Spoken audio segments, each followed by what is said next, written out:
Kita ingat bagaimana ceritanya Syekh Abdul Qadir Jailani. Jadi Syekh Abdul Qadir Jailani ini ketika kecil, sejak kecil itu sudah ditanamkan supaya dia itu jangan takut kecuali hanya kepada Allah Subhanahu wa taala.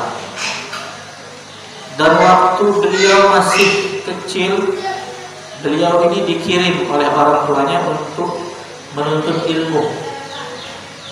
Dan zaman dulu itu tidak ada pesawat, tidak ada bis, tidak ada kendaraan yang memadai untuk perjalanan. Syekh Abdul Qadir Jailani kecil ini dititipkan sama kafilah, rombongan dagang, dititipkan untuk melakukan perjalanan menuntut ilmu. Dan di situ Syekh Abdul Qadir Jailani dikasih bekal. Jadi menuntut ilmu itu perlu bekal, jangan kosongan, jadi butuh dana. Jadi Syekh Abdul Qadir Jailani pun dikasih bekal, dikasih uang. Dan sama orang tuanya supaya uangnya ini tidak jatuh, karena masih kecil, belum tahu gimana caranya megang uang. Dibuatkan kantong di bajunya yang bagian dalam. Dibuatkan kantong, dijahitkan kantong di bajunya bagian dalam. Dan di situ dimasukkan uangnya, disimpankan uangnya untuk dia belajar. Tapi di tengah perjalanan, kafilah ini dihadang oleh perampok, gerombolan perampok. Dan di situ di stop, semuanya itu digeledah satu-satu sampai gilirannya Syekh Abdul Qadir Jailani. Abdul Qadir Jailani masih kecil. Sama salah satu perampok ini dikatakan, ini tidak meyakinkan, tidak mungkin punya uang ini. Tapi dia iseng-iseng tanya, kayak anak kecil, punya uang tak? Punya, kata dia. Punya jawab. Berapa? Sekian disebutkan, sekian dinar. Dulu uang dulu itu emas, ya. Sebutkan sekian. Di mana? Ini ada di dalam kantong baju dulu. Ini cerita dia polos-polos saja. Akhirnya dibawa, dibawa ke ketua perampok. Ini anak kecil ini dia punya uang, dia ngaku sendiri. Percaya ketua perampoknya ditanya langsung sama Syekh, punya uang? Gue punya, kata Syekh Abdul Qadir. Berapa? Sekian. Di mana? Ini di dalam baju dijahitkan sama itu. Kok ngaku kamu? Kan saya ini perampok. Oh iya, sama orang tua saya itu saya disuruh jujur dimanapun, kapanpun, bagaimanapun. Kamu tidak takut sama kita? Kita ini perampok loh. Tidak takut. Takut sama siapa? Sama Allah. Akhirnya mendengarkan itu perampoknya ini, iya ya. Ini anak kecil, jujur, dia polos, takut sama Allah. Kita ini udah merampok sekian tahun, nggak takut sama Allah. Mikir akhirnya ketua perampok ini. Kita ini merampok tapi nggak habis-habis, nggak tenang-tenang. Kita takut nanti bakal ditangkap polisi, kita bakal dipenjarakan, kita takut. Kalau gitu, tobat aja lah. Akhirnya ketua perampoknya ini tobat, dikumpulin semuanya, anak buahnya kumpulin. Ya, dengarkan, saya ini sebagai ketua kalian mau mengundurkan diri. Bingung anak buahnya. Loh, kok mengundurkan diri? Terus nanti ketua kita siapa ini? Sudah, saya ini mengundurkan diri, saya mau tobat, katanya. Wah, kalau gitu karena Anda sebagai ketua kita tobat, kita semua ini ikut tobat sudah, katanya. Akhirnya tobat semua. Dipanggil lagi Syekh Abdul Qadir. Ini kamu mau kemana? Mau pergi belajar? Boleh enggak kita ikut? Boleh, ayo ikut. Akhirnya semuanya ikut belajar. Tobat semuanya belajar ikut sama Syekh Abdul Qadir Jailani. Berkat apa? Takut kepada Allah, masih kecil sudah bisa membuat gerombolan perampok tobat. Dan bahkan ikut pergi belajar sama Syekh Abdul Qadir. Itu berkat apa? Semuanya itu berkat apa? Kepada Allah Subhanahu wa taala. Inilah kita kembali lagi ke kitab.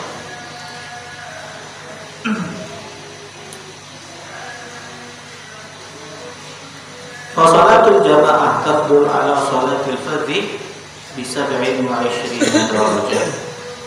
Jadi salat jamaah itu lebih afdal daripada salat sendiri 27 derajat. Fa in kunta tatasahalu fi misli hadzal ribh, jika kamu menyepelekan keuntungannya seperti ini, katanya Imam Ghazali, fa ayyu fa'idatin laka fi talabil ilmi, maka apa manfaatnya kamu belajar? Kamu tahu, setelah belajar kamu tahu bahwa sholat jamaah itu lebih afdal 27 kali, tapi kamu sepelekan, tapi kamu remehkan, maka gunanya kamu belajar apa? Kita digituin sama Imam Ghazali. Wa inna ma samaratul ilmi al-amalu bihi. Buah daripada ilmu, manfaat daripada ilmu yang sesungguhnya adalah untuk kita amalkan. Jadi bukan hanya belajar untuk tahu-tahu aja. Oh iya tahu sudah. Mau nanti saya kasih tahu orang supaya saya terlihat hebat, supaya saya ini terlihat masya Allah, supaya saya dikatakan orang alim. Bukan seperti itu tujuan kita belajar. Tujuan kita belajar adalah supaya kita amalkan. Man ya'mal bima 'allallahu ma lam ya'lam. Barang siapa yang mengamalkan apa yang dia tahu, maka Allah akan ajarkan lagi apa yang dia tidak tahu. Jadi kalau kita mau ilmunya bertambah, mau pemahamannya bertambah, mau cepat pinter, maka amalkan apa yang kita tahu. Jadi hal-hal yang kecil kita amalkan, sekalipun itu sesuatu yang remeh. Kemudian faida sa'aita ila masjid, jika kamu akan menuju ke masjid, famshi ala hinatin wa tu'adatin, maka berjalanlah dengan perlahan, jangan tergesa-gesa. Wasakinatin, dan dengan tenang. Makanya kita diminta kalau mau sholat itu, mana hal-hal yang mengganggu pikiran kita hilangkan. Misalnya ketika mau sholat kita lapar, kita makan dulu. Ketika mau sholat kita mau buang air kecil, kita buang air kecil dulu. Jangan nanti ketika sholat kita memikirkan hal-hal yang mengganjal tadi. Kita lapar sholat, akhirnya yang di pikiran kita adalah makan. Kita mau buang air kecil sholat, nahan buang air kecil akhirnya sholatnya itu memikirkan apa? Kamar mandi. Naudzubillah, hina sekali kita menghadap Allah, yang di pikiran kita malah kamar mandi. Nah, maka dengan tenang. Wala ta'jal, jangan terburu-buru. Wa qul fi tariqik, dan kamu baca ketika di jalan, Allahumma inni as'aluka bihaqqis sa'ilina 'alaik. Ya Allah, aku meminta kepadamu dengan permintaannya orang-orang yang benar. Wa bihaqqir raghibina ilaik, dan dengan orang-orang yang mengharapkan kepadamu. Jadi kita minta kepada Allah supaya niat kita ini diluruskan. Jadi ketika kita berjalan ini menuju hal-hal yang baik, bukan hanya ketika mau sholat, mau belajar, kita mau mencari nafkah, kita niat. Karena niat itu yang memberikan kita faedah. Niat itu yang menjadi kekuatan tersendiri nanti.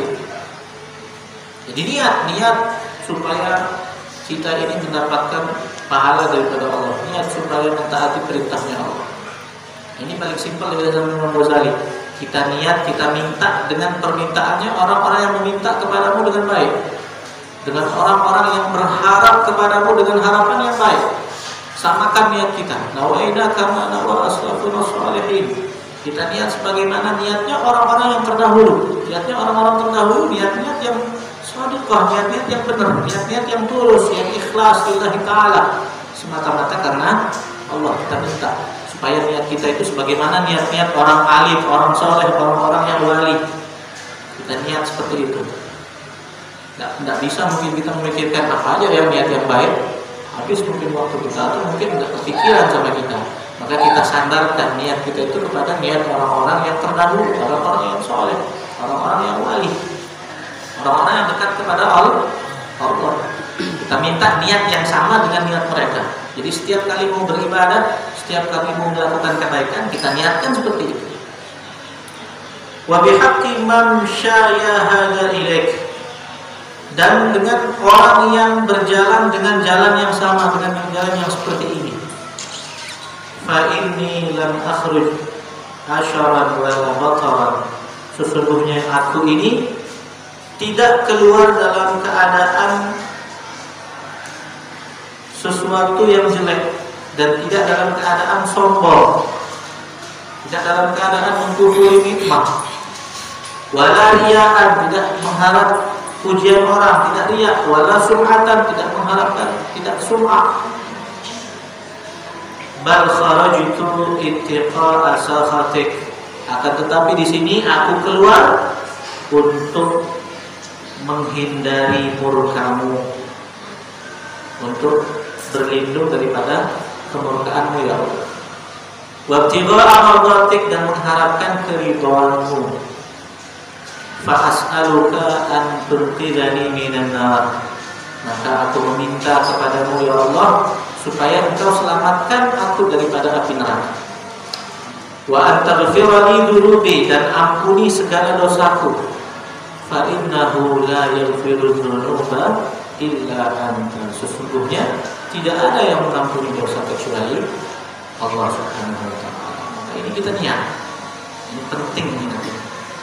Sederhana, hanya beberapa detik saja kita lintaskan di dalam hati untuk keluar menuju masjid, keluar sholat berjamaah dengan niatnya orang-orang yang soleh. Kita samakan permintaan kita dengan permintaan orang-orang yang soleh, dengan harapan orang-orang yang soleh.